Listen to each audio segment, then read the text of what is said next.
बिस्मिल्लाहिर्रहमानिर्रहीम।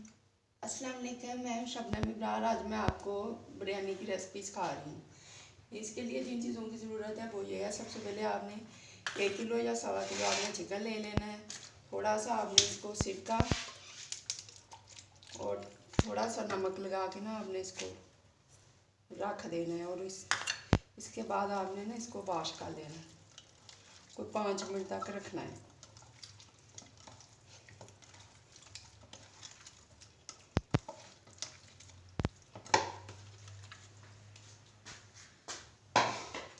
फिर आपने 4 गिलास चावल लेने हैं जिनको आपने 20 से 30 मिनट तक डिप करना है। ठीक है। उसके बाद आपने चूल्हा ऑन करना है और आपने ना 4 लीटर पानी बॉयल करना है। उसमें आपने ना तेज़पात डाल देना। फिर आपने 1 बड़ी इलायची, 3 लौंग डाल देने, 1 चम्मच आपने जीरा साबुत वो डाल देना और नमक आपने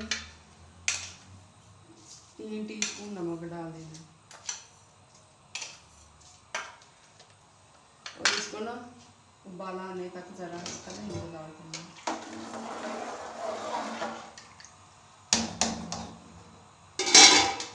जब बॉयल होने लगे तो फिर आपने इसमें चावल डाल देने। अब आपने चावल डाल देने।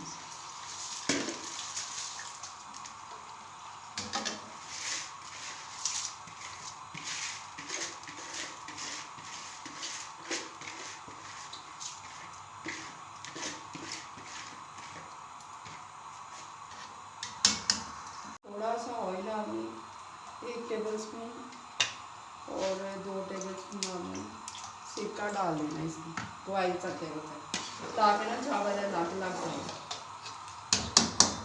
अब ये चावल बॉयल करके मैंने रख लिए हैं। हमने चूल्हा ऑन करना है। फिर आपने ना ऑयल डालना है।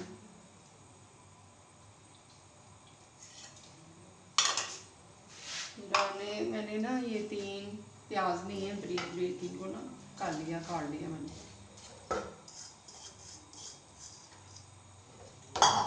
आपने इसको हल्का सा ना पिंक सा करना है।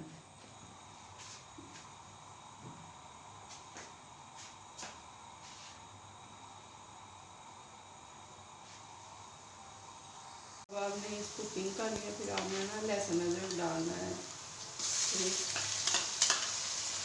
100 टेबल स्पून या 1.5 टेबल स्पून आपने डाल के ना इसको ज़रा फ्राई करना है।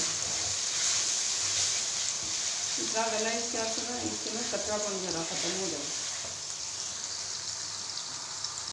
अब आपने ये फ्राई करना है। मैंने कहा था ना नमक और सिरका लगा के आपने इसके 5 मिनट आके फिर वॉश करना है। इसको वॉश करके फिर आपने इसमें डाल देना और तकरीबन 5-7 मिनट आपने ना इसको फ्राई करना है इसमें।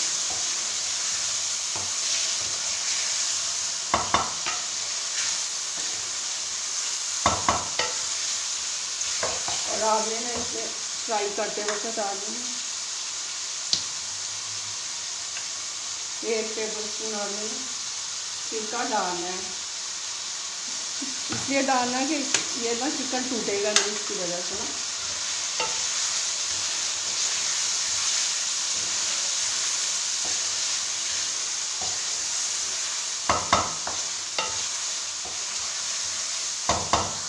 आपने ना 1 या 1.5 चम्मच बिरयानी मसाला लेना है। उसमें मैंने 1 चम्मच ना ये लाल मिर्च पिसी हुई डाली है। आपको ज़्यादा पसंद तो ज़्यादा भी डाल सकते हैं। ठीक है। और इसको फ्राई करना है।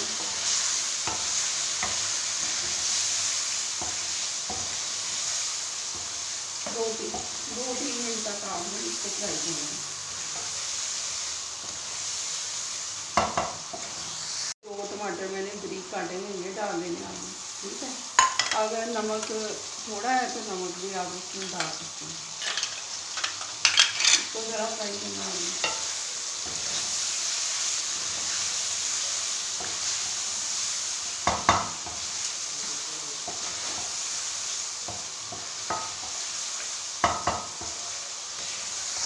फ्राई करने के बाद आपने ना इसमें 1 पाव दही डाल देना।